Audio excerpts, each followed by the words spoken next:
On est entré maintenant dans un domaine d'application technique si raffiné que nous sommes capables de produire des phénomènes finaux objectifs ou des OEP.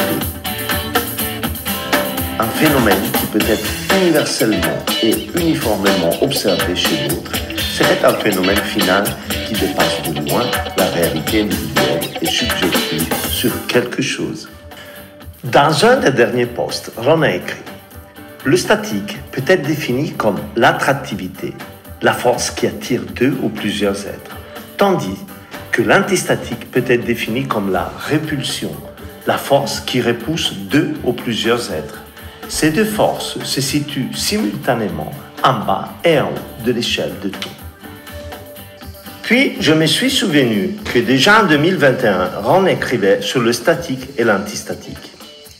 Personne, y compris moi, ne s'est jamais arrêté pour penser que le statique pouvait avoir les mêmes polarités doubles que l'énergie ou qu'il pouvait avoir trois polarités positives, négatives et neutres.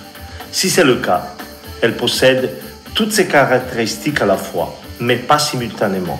On peut les convertir et passer de l'une à l'autre, comme sur le spectre électromagnétique.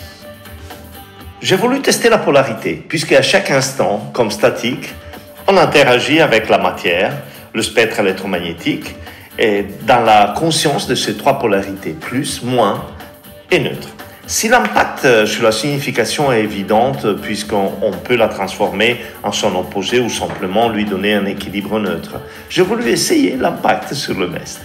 Je me suis dit que je pouvais donner à chaque action une polarité plus ou moins ou neutre et la changer pour voir ce qui arriverait. Alors, pendant que j'écoutais un morceau de Mozart, je me suis amusé à changer la polarité de plus, le plaisir que j'éprouverais, à moins.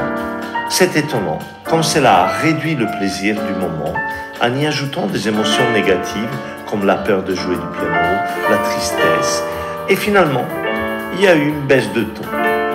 Par la suite, j'ai rechangé la polarité de moins à plus et je me suis détendu instantanément en éprouvant à nouveau du plaisir. Je me suis dit qu'il fallait que j'essaye la polarité neutre.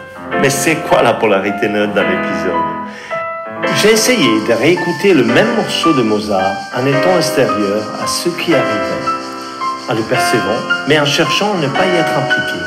J'étais surpris puisque dans mon univers, je me suis retrouvé à vivre très intensément le morceau de musique, comme si c'était à la période où il avait été composé.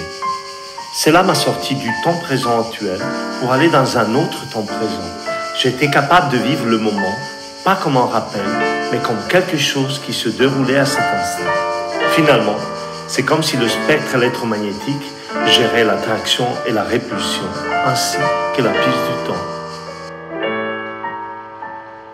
Et vous savez quoi? La vie est beaucoup plus intense maintenant.